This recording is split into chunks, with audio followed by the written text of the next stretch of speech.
Country rhythm, very useful. Any bluegrass or country songs you want to play, you want to use this rhythm.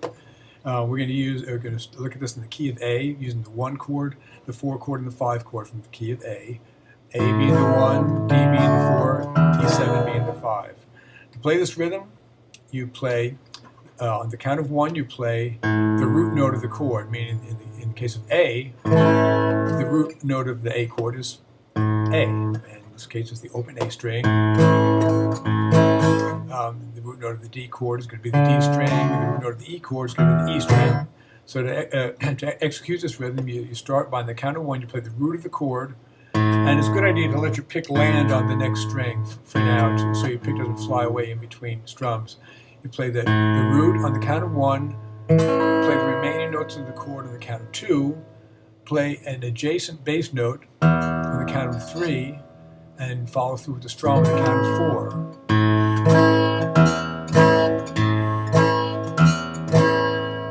For the D chord, same thing. You find the root, which is on the 4th string.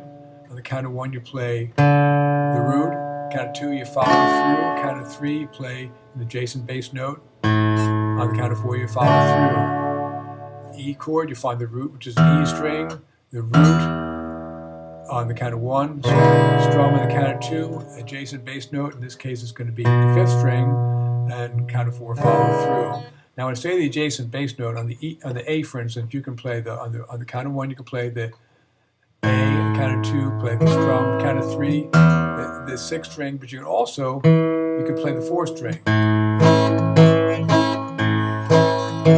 So you have a choice. If there's more than one alternate bass note available, you can play whatever sounds better in that particular context.